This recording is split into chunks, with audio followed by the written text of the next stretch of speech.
Welcome everyone to our wonderful trip. When my dad and I left from school, we went to my friend Bill's house in Connecticut. In the morning, we got breakfast and headed out from Bill's house on our trip. This is the big Delaware Bridge. Next to us. Wow, look at that down there too. Whoa. Wow, look at that. Out there. Ships, big rivers. I think this is Chesapeake Bay. I'll have to look.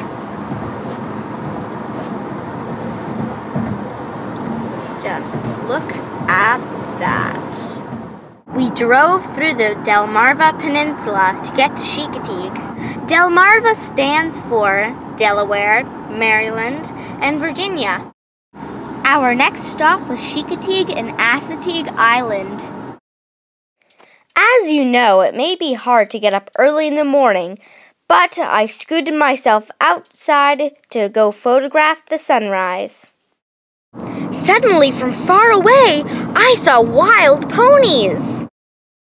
My dad and I wanted to go see if we could get a closer look, and on the way we found some evidence. It was fresh, too. My dad and I jumped the fence, and then we got a closer look, but we didn't know how close we could actually get. In this photo, the horse to your right was pregnant. The horses were just a little camera shy. The horses moved into the woods, so we did too, and we saw this tree that was struck by lightning. This horse was answering the call of nature. There was a painted and a chestnut horse that came up to us really close. This was the chestnut horse.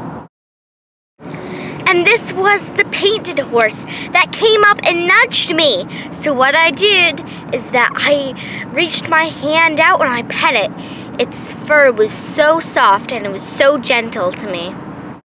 Up ahead, there was a bay horse. This horse was so gentle, and some of the other people who we were talking to had said that some of the horses had bitten them. And, well, I think it's just the type of approach that you take on a horse. If you're quiet and slow, they will like you and they'll feel comfortable around you. If you're fast and loud, they will be scared, they will be frightened, so they'll lash out with their teeth. This life-changing horse for me is my new BFF.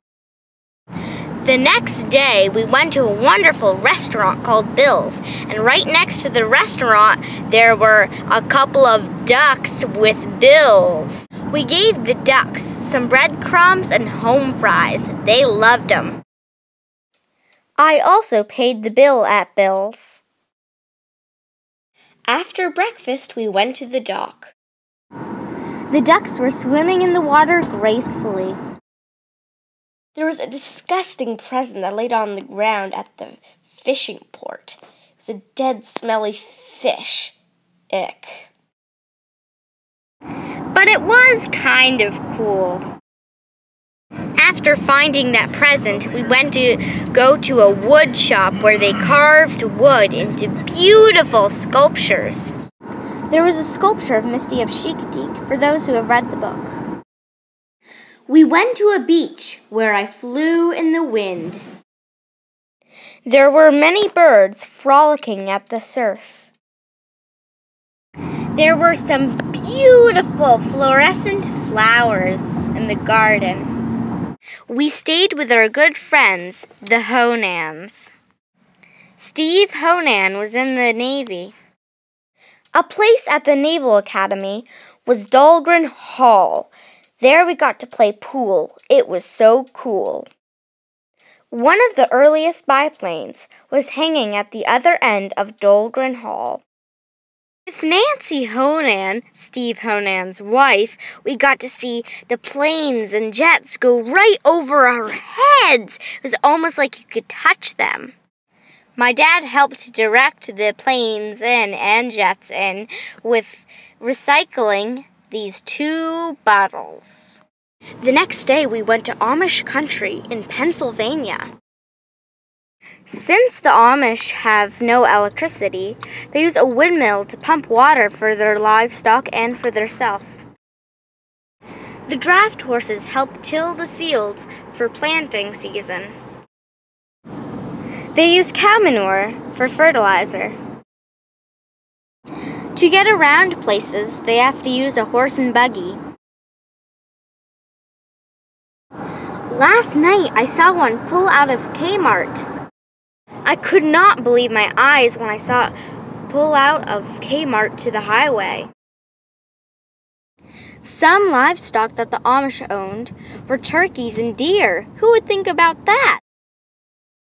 In this picture, there was an Amish woman who was raking. Now you know that the Amish lived the way people did back in the day. The way they live is a lot better for our world. We went to go get breakfast, and my dad turned into a zombie. Thank you for joining us on our wonderful trip.